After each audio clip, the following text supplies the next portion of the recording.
Atau kemarin kita dihadapkan permasalahan di mana di jam yang sama saya punya kegiatan dan saya tetap ingin bertanggung jawab mengajar kalian. Akhirnya saya coba untuk bertanya ke kalian, bisa nggak kalian jam 8? Ada yang bisa dan ada yang tidak. Oke. Yang tidak ya nggak masalah. Yang bisa ternyata saya lihat lebih banyak. Ya udah, oke kita jalan. Kemudian permasalahan berikutnya ternyata muncul di diri saya. Perjalanan dari rumah sampai lokasi ini sebenarnya biasanya sih 1,5 jam. Tiba-tiba anak saya minta, Bu, besok tolong, bila anak saya kos ya, 30 menit, 40 menit dari rumah gitu. Tolong dong besok bawain makanan, karena dia udah seminggu nggak pulang, mungkin dia kangen masakan saya, dan belikan makanan. Gitu. Ya mungkin tidak akan ada masalah pada saat saya dimintain seperti itu dan saya tidak punya rencana. Tapi di satu sisi, saya juga seminggu lebih tidak bertemu dengan anak saya. Jadi saya memutuskan oke, tanpa saya memberi jawaban apapun ya, saya langsung bilang oke, tapi pagi ya ibu antarnya sebelum ibu ke Magelang. Karena dia mungkin lupa kalau saya ke Magelang. Oke, nah di posisi itu akhirnya saya harus masak. Karena saya nggak tega, 1 minggu dia nggak pulang ke rumah, kalau saya belikan makanan, kok kasihan gitu ya. Akhirnya saya masak dulu yang sebenarnya itu bisa saya pakai untuk belajar. Sampai sini saya berpikir, biasanya suka ke kafe kalau kerja. Tapi di kafe itu mesti kita akan meminum kopi. Saya suka sekali dengan kopi, hampir tiap hari, kadang sehari bisa 2 kali. Saya suka soda, saya suka mocktail kalau kalian penyuka kafe ya. Saya suka mocktail di mana di situ kafe kopi dicampur soda gitu ya. Tapi sejujurnya saya sebenarnya sedang tidak enak badan. Ini saya bukan menceritakan kondisi fisik saya ya. Saya lebih ingin melihat permasalahan apa dan apa solusinya. Dan saya berpikir kalau saya ke kafe, langganan saya enak memang, saya nggak perlu nyari, tapi pasti godaan saya akan memilih minumnya kopi. Kan nggak mungkin kita minum air putih di situ gitu ya. Atau aqua nggak mau saya nggak mau beli aqua di kafe gitu ya. Harganya mahal bang. Bahkan kopi aja itu bisa mahal, tapi setidaknya punya cita rasa yang berbeda. Kemudian kalau saya minum teh, mesti di situ tehnya berbagai macam, berbagai peppermint lah, yang apa leci lah, yang dengan segala macam pasti perut saya pun nggak kuat. Karena kebetulan saya lagi asam lambung saya lagi naik dan ada badik. Di mana di situ ada larangan, saya jangan minum kopi dulu, saya jangan minum soda dulu gitu.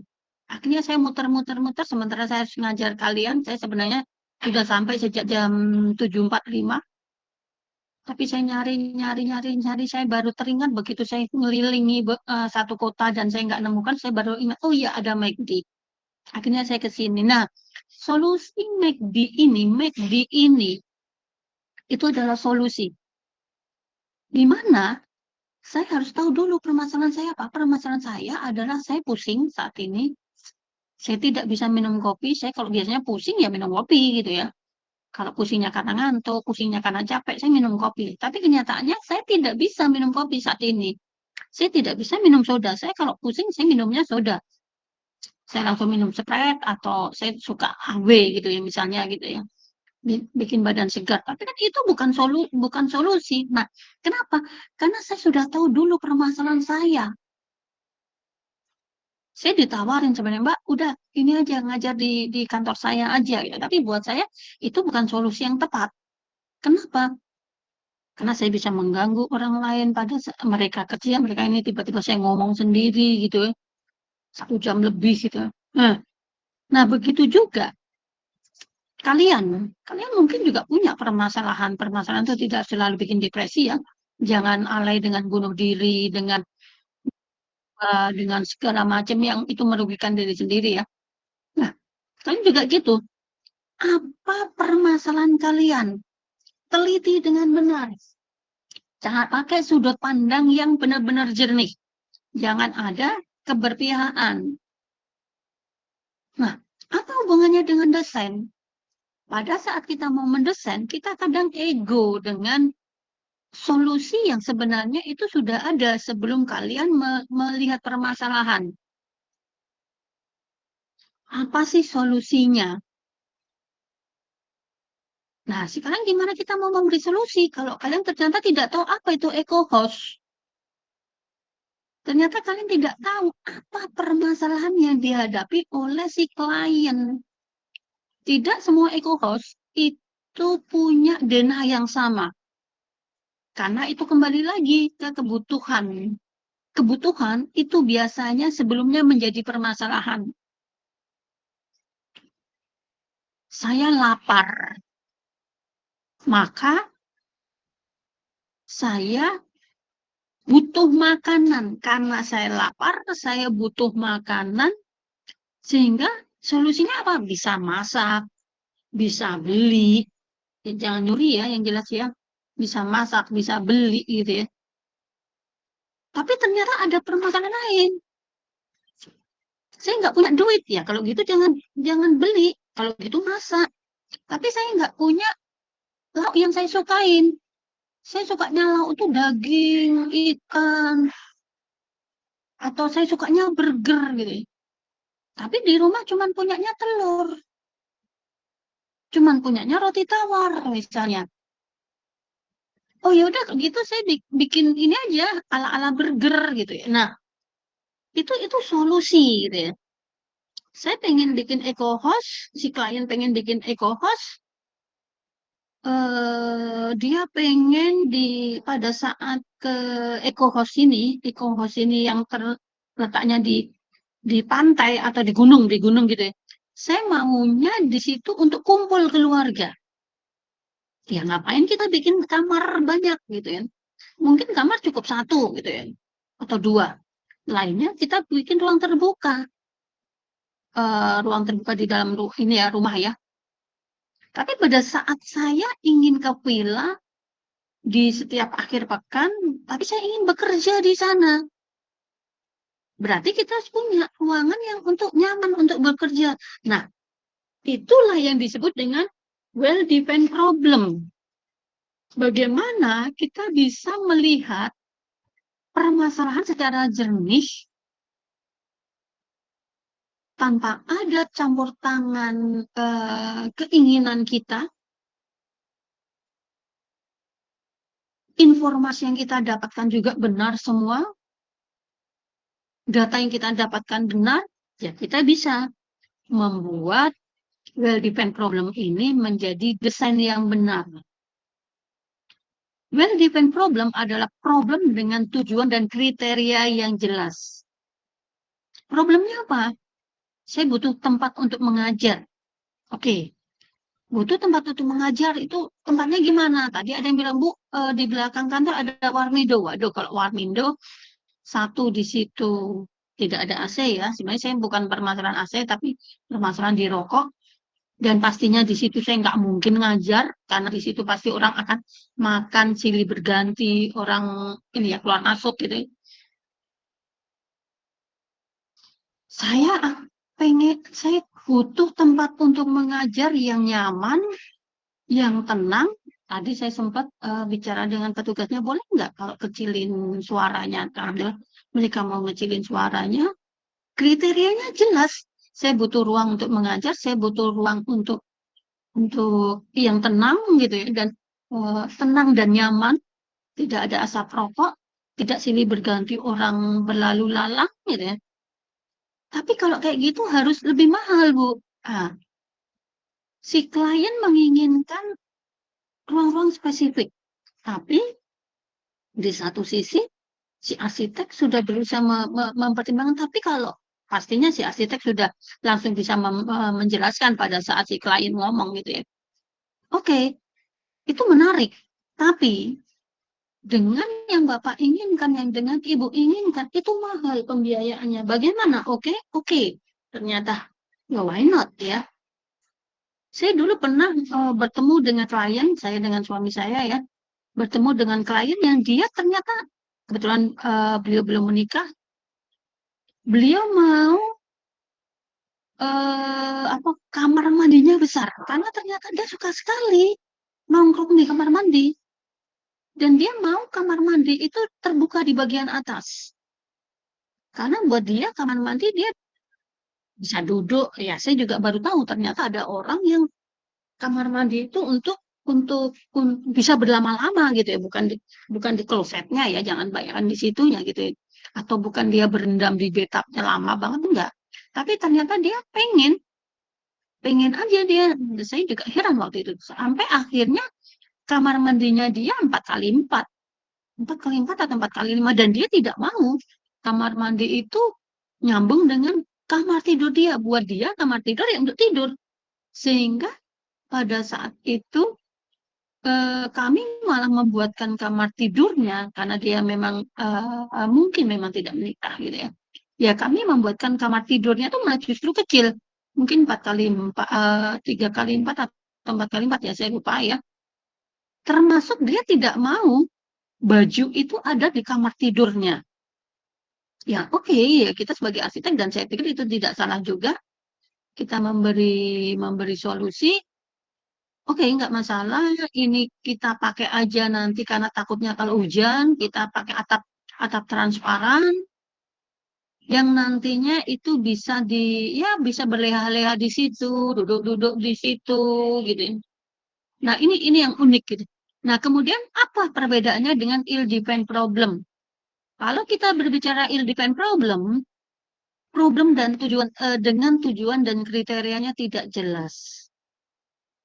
Kalian mau bikin eco house, tapi di satu sisi kalian ternyata tidak tahu apa keinginan dari klien. Bisa saja kalian arsiteknya yang tidak dengerin, atau bisa saja klien yang tidak bisa menceritakan. Nah, inilah yang kita kembali ke minggu lalu pada saat kita bicara value, ya, approach-nya gitu ya. Ya, kita harus berbicara value itu harus benar-benar menggali dari klien. Bagaimana kita bisa mengetahui apa sebenarnya yang menjadi problem si klien sehingga dia butuh ruangan baru. Butuh itu kan karena problem. Nah, ternyata banyak klien yang tidak bisa bercerita ya si arsitek yang harus bisa menggali bukan untuk kepo tapi kita sebenarnya hampir sama kayak dokter ya sama kayak dokter sakit apa kemarin kemana ya saya kebetulan saya agak bandel ya walaupun saya sakit tapi saya memang tidak mau ke dokter karena saya tahu siapa sebenarnya yang salah dalam hal ini ya saya sudah beberapa minggu ini selalu tidur dari tidur jam 1, jam 2, bangun jam 4. Saya minum kopinya ngedur bisa 2 kali. Buat saya sekali itu sudah cukup ya, tapi saya kadang-kadang 2 kali dan posisi saya lebih banyak duduk, saya ngerjain kerjaan. Kadang-kadang saya juga harus keluar kota dan sebagainya. Saya lupa umur gitu ya. Nah,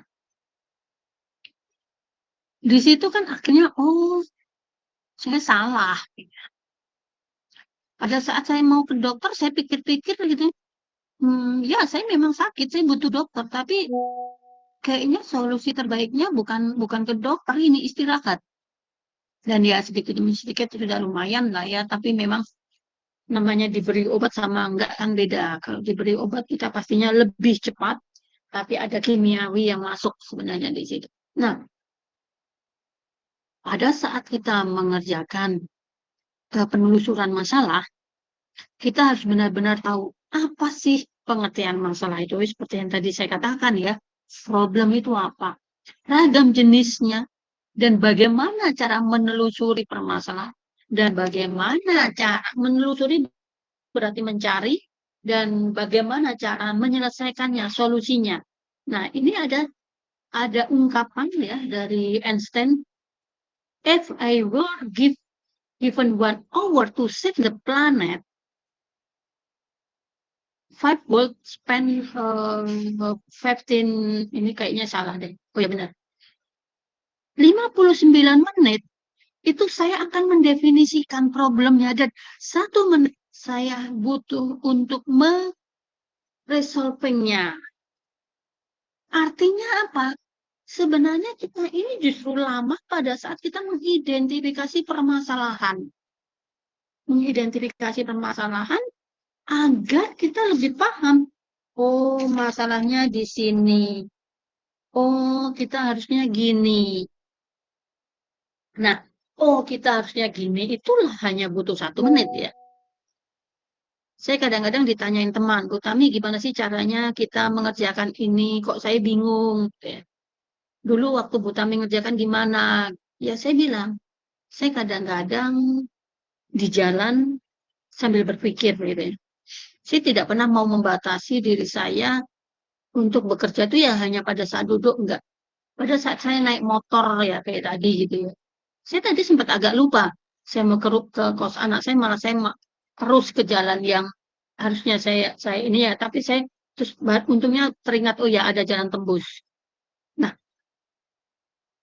di perjalanan saya tadi sembari bekerja sebenarnya ya.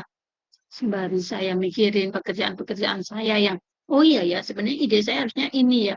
Oh iya sebenarnya saya harusnya ini ya. Nah, kenapa? Ternyata proses itu panjang dan pada satu titik oh iya, aku harus seperti ini.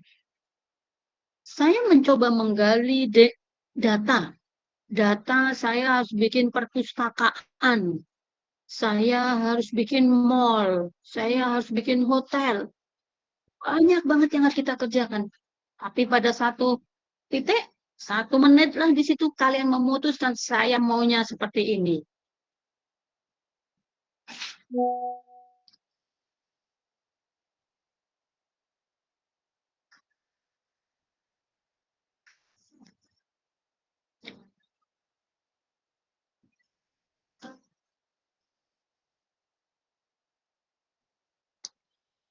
Nah, yang menarik lagi ini ya kalimat Albert Einstein. We can solve problem by using the same kind of thinking we use when we create them. Apa artinya?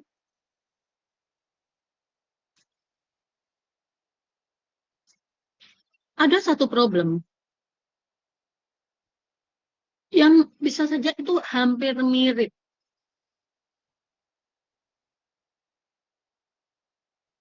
Kalau kita lihat-lihat sebenarnya tidak ada problem itu yang sama persis.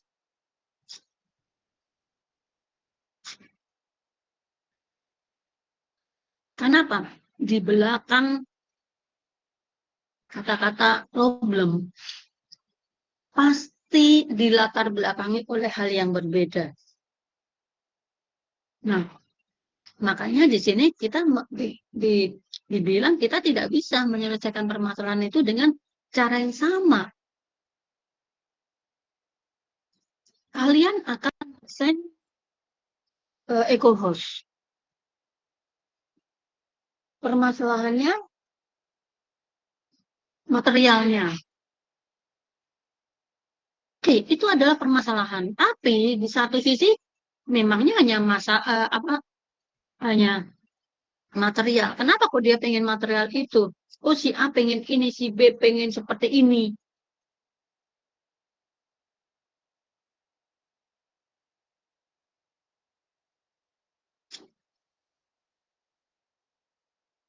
Ini saya berikan beberapa, ini satu-satu wilayah sebenarnya ya. Ada benteng, dan benteng itu di satu kawasan tertentu. Bagaimana cara menyelesaikannya? Bagaimana dengan permasalahan? Nah, ini yang menarik ya, yang sering dilupakan banyak orang, yaitu pada saat sekolah obat kopi. Ternyata, bentar ya.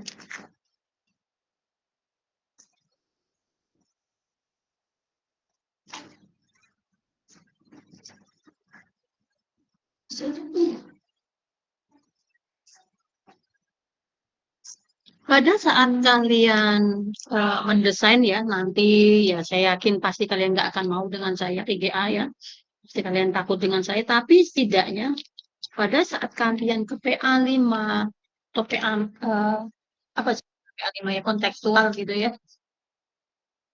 Nanti kalian akan saya minta apa sih sebenarnya permasalahan arsitekturalnya. Kenapa kok saya harus bertanya apa masalah arsitektural dan non-arsitektural? Karena itu sangat penting untuk bisa melihat duduk perkara yang harus kalian selesaikan.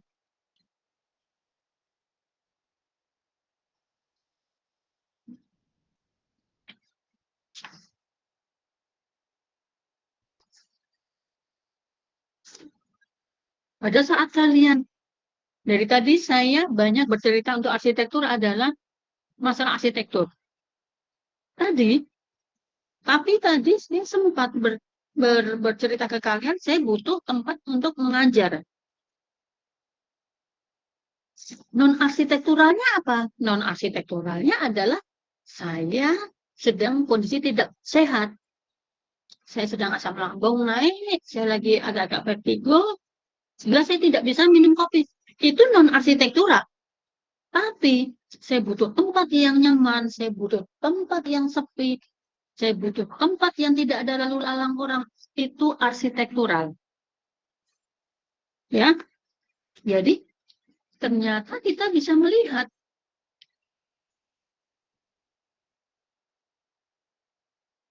kebutuhan ruang itu bisa dari dua permasalahan, arsitektural dan non-arsitektural.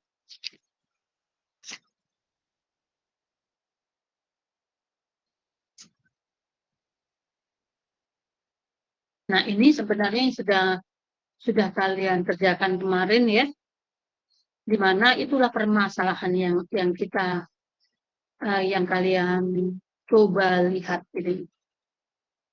Arsitek solve a problem with people instead of for them by helping them understand their needs. Nah, ya. Jadi si arsitek ini harus bisa membantu kliennya untuk bisa memahami permasalahannya dan bisa memberi keputusan atas apa yang mereka inginkan.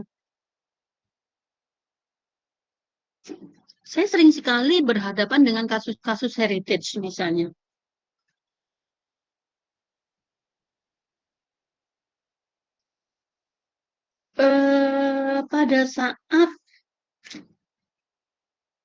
Pada saat kita melihat heritage dengan fungsi yang berbeda atau yang sering kita sebut dengan adaptive reuse, kadang-kadang si pemilik tidak memahami. Saya tidak pernah mau mengatakan cagar budaya milik perorangan tuh harus gini. Enggak. Pemilik utama, pemilik bangunan itu mempunyai, kita punya kewajiban membantu mereka. Pemerintah mempunyai tanggung jawab untuk melakukan pelestarian. Tapi ternyata si pemilik membutuhkan ruang-ruang yang mereka memang harusnya mereka dapatin. Oh, itu rumahnya dia, bangunannya dia. Tapi jangan salah, ada peraturan mengikat. Sehingga arsitek, dalam hal ini misalnya kayak saya ya, yang memang bergerak di heritage, kita memahamkan pada mereka, mereka butuh apa sih? Oh, saya butuh ruangan ini, Bu. Oke, kita beri solusi, kita beri gambaran. Kalau Ibu butuh ruangan seperti ini, dengan bangunan seperti ini bisa kita lakukan dengan seperti ini. Kita beri alternatif dan kita serahkan pada dia. Mana yang alternatif yang akan kamu pilih dengan peraturan-peraturan yang mengikat. Nah,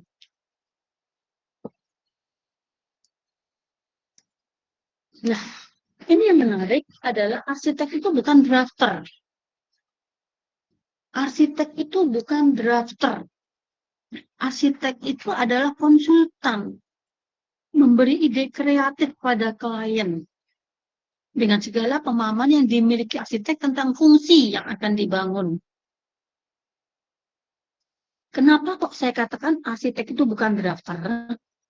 Banyak sekali yang terjadi adalah arsitek itu bukan diminta idenya, tapi lebih diminta sebagai penggambar ulang dari desain orang lain.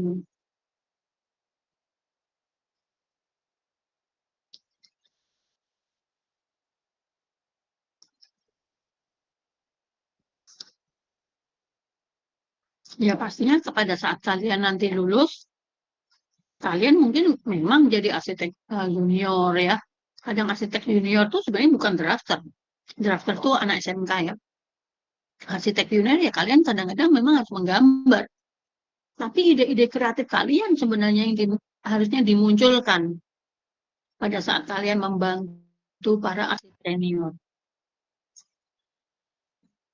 Nah, pada posisi ini, antara need, konten, dan form itu sangat dibutuhkan oleh para arsitek. Kita mencoba melihat apa sih need-nya, konteksnya seperti apa, terus form yang bisa kita berikan apa.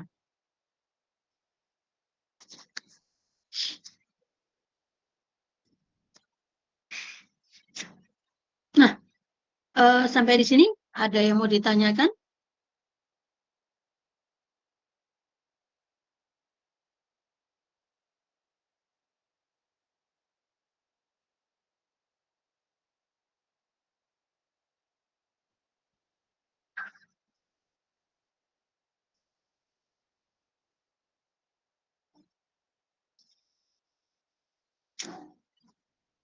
Oke, kalau nggak ada, saya akan lanjut ke mind mapping yang nanti uh, kalian coba buat mind mapping ya. Mind mapping untuk bisa kita diskusikan di minggu depan. Saya nanti akan meminta beberapa dari kalian untuk bisa mempresentasikan mind mapping yang sudah kalian kerjakan. Mind mapping itu adalah bagaimana kita bisa uh, membuat kerangka berpikir. Apa aja yang ada muncul di kepala kalian dan diskematikan. Rancangan apartemen dan kos eksklusif di Jalan Samut Ketaren. Apa aja sih yang muncul di pikiran kalian tentang apartemen itu? Yang pastinya ya berhubungan dengan arsitektur ya, karena kita main mappingnya arsitektur. Tapi bisa aja sebenarnya main mappingnya non-arsitektur. Oh, fungsinya seperti apa? Konsepnya gimana kira-kira? Temanya apa yang bisa muncul ya? Fasilitas ruangnya seperti apa? Kebutuhan hunian yang akan bisa dicapai apa? Ini mind mapping dari pusat perbelanjaan Medan Plaza. Bagaimana? Apa yang kalian ketahui tentang apa namanya pusat perbelanjaan? Oh, bicara tentang pengunjung. Saya pernah mengunjungi satu mall di Jakarta yang waktu itu kebetulan saya ke sana bareng-bareng sama Bu Basaria juga, di mana ada mixed use di situ, hotel sama mall. Tapi yang menarik adalah mall dengan hotel itu bukanya berbarengan dan tidak ada jalan yang berbeda untuk masuk ke hotel. Apa yang sebenarnya jadi masalah? Yang pasti yang jadi masalah adalah kenapa kok bisa uh, hotel di dalam mall, bukan hotel bersama mall ya. Kalau hotel di dalam mall, artinya pintu mall pun harus selalu 24 jam. Atau jangan-jangan hotelnya baru buka jam 10. Nah, ini yang menarik. Makanya kenapa itu dibutuhkan mind mapping. Ini beberapa contoh mind mapping juga. Nah, itu yang apa ya, mind mapping, bagaimana cara kalian bisa mempetakan apa yang kalian pikirkan dan apa itu definisi dari penelusuran masalah dengan well-defined problem dan ill-defined problemnya. Tolong waktu yang masih sekitar 50 menit, kalian bisa manfaatkan untuk mencoret-coret apa itu mind mapping ya. Kalian silakan cari contoh-contohnya dan kalian buat mind mapping terserah fungsinya apa dan kalian harus presentasikan ke saya untuk minggu depan ya. Ada yang mau ditanyakan? Nggak sampai jam 9 ya.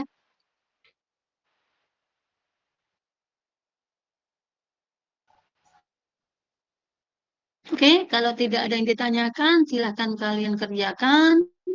Kita bertemu lagi minggu depan. Oke, Bu, terima kasih. maaf Bu, Ya, ingin bertanya. Berarti ini jatuhnya tugas mandiri ya, Bu? tugas mandiri. Tugas mandiri nanti kalian presentasikan minggu depan dan saya nanti akan memberi tugas akhir juga buat kalian ya, tugas semester yang nanti di setiap minggu bisa kalian diskusikan ke saya. Karena materi nanti cuma tinggal satu, setelah itu kita sebenarnya kita yang sekarang tuh lebih hanya mendiskusikan dengan kalian 30 menit, 45 menit setelah kalian kerjakan. Setelah itu minggu berikutnya saya akan memberi materi 30-45 menit lagi. Setelah itu kalian ngerjakan ya, itu ya. Tugas kelompok tugas individu ya. Baik, Bu. Oke, ada lagi yang mau tanya? Apakah boleh minta PPT yang Ibu presentasikan hari ini, Bu? Ya, nanti saya share di grup ya. Baik, Bu. Terima kasih, Bu. Oke, gitu. Kalau tidak ada yang mau tanya lagi, silakan kerjakan. Kita ketemu lagi minggu depan. Selamat siang semuanya. Selamat berkarya. Terima kasih, Bu.